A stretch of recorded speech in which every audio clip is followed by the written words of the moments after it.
Okay, let's unpack this. When most of us think about Thanksgiving, a pretty specific story comes to mind. It's that 1621 moment. Right. The Pilgrims, the Wampanoag people, this big 3-day feast. Exactly. It's this image of early American unity. And it gets officially baked into the calendar, first by Lincoln, and then the date is cemented by FDR in Congress in 1941. That story is all about gratitude and coming together. It is. It's in the narrative we're all taught. But, I mean, the source material we're looking at today shows that the simple, kind of sanitized account is, well, it's fundamentally incomplete. Incomplete is a good way to put it. Yeah, because while the day is about gratitude for so many, for countless Indigenous people, that same holiday is a really painful marker. It symbolizes a whole history of genocide, of broken treaties, land theft, and just persistent cultural erasure. And that tension, that's what we're diving into today, the tension between a national celebration and a history of trauma.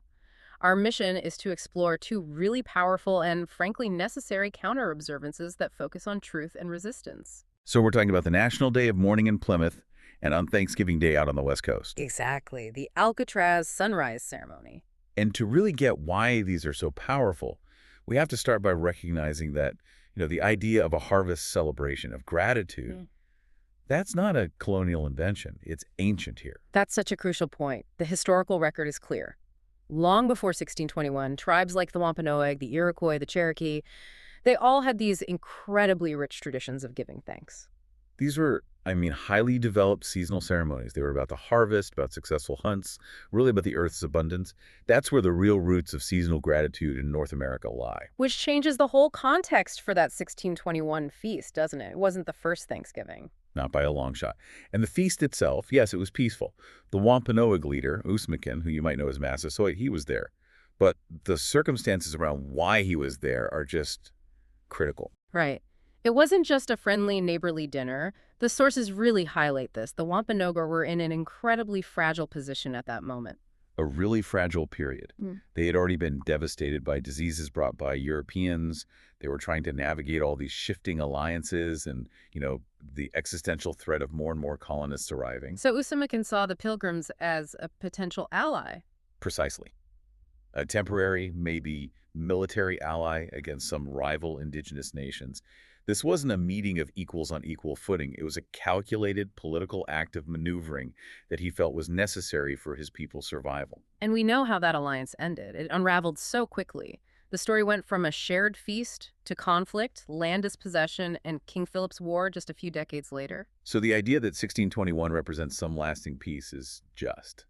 It's completely contradicted by what happened next. And that sense of betrayal, that pain, that brings us right to the East Coast, to the spark that ignited one of the most enduring acts of Indigenous resistance we see today. The National Day of Mourning. Here's where it gets really interesting. Let's go to Plymouth, Massachusetts, 1970. It's the 350th anniversary of the Mayflower landing. And this was planned as a huge state-sponsored celebration, a real patriotic event. It was, and that's when the United American Indians of New England, or UAIN, organized the very first National Day of Mourning, and they did it at Coles Hill, which is right there, overlooking Plymouth Rock. The location itself is a statement, isn't it? High above where all the tourists are. It's an act of assertion. It is. And the origin story is just pivotal. It says everything about who gets to control history. So the state organizers invited a Wampanoag man, Frank Wamsutta James, to give a speech. They wanted a native perspective, or so they said. Right. But when James gave them his draft, they read it. And it spoke honestly about the suffering of Native people, the destruction of their culture, the brutal reality of colonization. The organizers panicked. Completely. They basically said his truth was too challenging for their nice, clean, celebratory story. So what did they do? They rescinded his invitation. They effectively told him, you can speak, but only if you stick to our script. And that attempted suppression, that just backfired. Massively. Spectacularly. He refused to be silenced. And that refusal is the entire point of the National Day of Mourning. He just went up to Coles Hill with his supporters, and he delivered that powerful, unedited speech anyway. And in that moment, he created a new tradition, the Ndam. Oh. And it's been held every single Thanksgiving Day since 1970. It's so important for you to understand the tone of this. It's called a Day of Mourning for a reason. It's not a counterparty. It's a solemn, deeply political gathering demanding truth. And the activities there, They reflect that.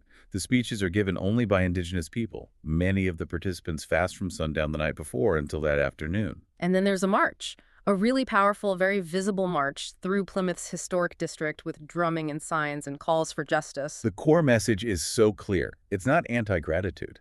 Indigenous cultures have always practiced gratitude. It's anti-myth. Yes, it's an assertion that the Thanksgiving myth actively hides the truth of genocide and land theft. And it connects that history to today, emphasizing that Indigenous people still face systemic racism and marginalization right now. And just speaking that truth hasn't always been safe. I mean, we have to remember what happened in 1997. It's a chilling incident. Decades after the NDOM started, peaceful marchers were violently confronted by Plymouth police. They used pepper spray. They arrested 25 people. Which just underscores that friction, doesn't it? Between the state-sanctioned story and the one being told from the ground, people gather peacefully to mourn, and the state responds with force. But the resistance worked. That confrontation led to a legal settlement in 1998. UN got a financial award, but more importantly, They secured the right to march without a permit. exactly, they asserted their constitutional right to assemble in that space over and above the local authorities. A tangible political victory, all flowing from one man's decision not to be censored back in 1970. It's incredible. So now let's transition. Let's go from the East Coast to the West, because a parallel and just as powerful tradition was taking shape there. Okay, so we're moving across the continent now to Unthanksgiving Day. Some people call it the Indigenous Peoples Sunrise Ceremony. It's held every year on Alcatraz Island. Right in the San Francisco Bay. And it happens pre-dawn, starting between, 4 and 6 in the morning? That's right. And it's been happening every Thanksgiving since 1975. But to understand it, you have to go back a little further to a really revolutionary moment for Native rights in the late 60s. You're talking about the occupation of Alcatraz. Exactly. The ceremony is intrinsically linked to that 19-month occupation from 1969 to 71. So what was the occupation all about? Well, in November 69, a group called Indians of All Tribes went out and occupied the island. They cited an 1868 treaty, which basically said that any federal lands that were deemed unused Like a decommissioned federal prison. should revert back to Native peoples. It was this profound act of self-determination. Hundreds of Indigenous people moved onto the island. They set up a community, they had schools, a radio station. And the political context for this is so important. This was during the federal termination era. A devastating policy. Yeah. The U.S. government was actively trying to dismantle tribal sovereignty, terminate federal recognition, and force Native people to relocate to cities. So the Alcatraz occupation was a direct rejection of all of that. It helped galvanize the American Indian movement, and it really is credited with helping to end those destructive termination policies. It absolutely reignited the modern Native rights movement, and you can still see it today. The sources note that some of the graffiti from the occupation is still there on the island. Things like Indians Welcome. It's a living monument. It is. So when thousands of people, Indigenous folks and allies, take those ferries out before dawn for the sunrise ceremony, they are literally walking into that revolutionary history. And the ceremony itself, what's that like? It's incredibly powerful. It happens in the old prison courtyard as the sun is coming up. The timing is symbolic, meeting the sunrise, a mark of cultural renewal. There are songs, traditional dances, speeches, bonfire assemblies. It's a multi-tribal celebration honoring 500 years of resistance. So you're using a site of confinement, a prison, as a stage for freedom and remembrance. That's it, exactly. Its purpose is to honor their ancestors, to commemorate the occupation, and to advocate for Indigenous sovereignty right now.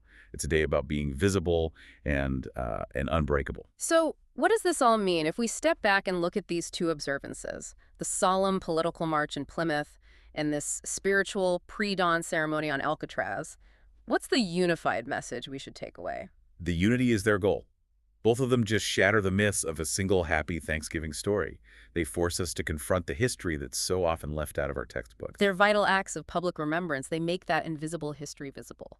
And crucially, they connect historical colonialism to the urgent issues facing Indigenous communities today. This isn't just about 1621. Right. We're talking about modern treaty violations, land and water rights, systemic racism, and so importantly, the crisis of missing and murdered Indigenous women, girls, and Two-Spirit people, MMIWG2S. Connecting MMIWG2S to this history is so powerful. It shows that this isn't past tense. The staggering rates of violence and disappearance today are a direct consequence of the systemic disregard that began with colonization. These events make it clear the fight for recognition is literally a fight for life. It really is. It shifts the focus from a comfortable story to the uncomfortable truth of an ongoing struggle. So ultimately, both of these days are about asserting the survival, the identity, and the strength of Native nations.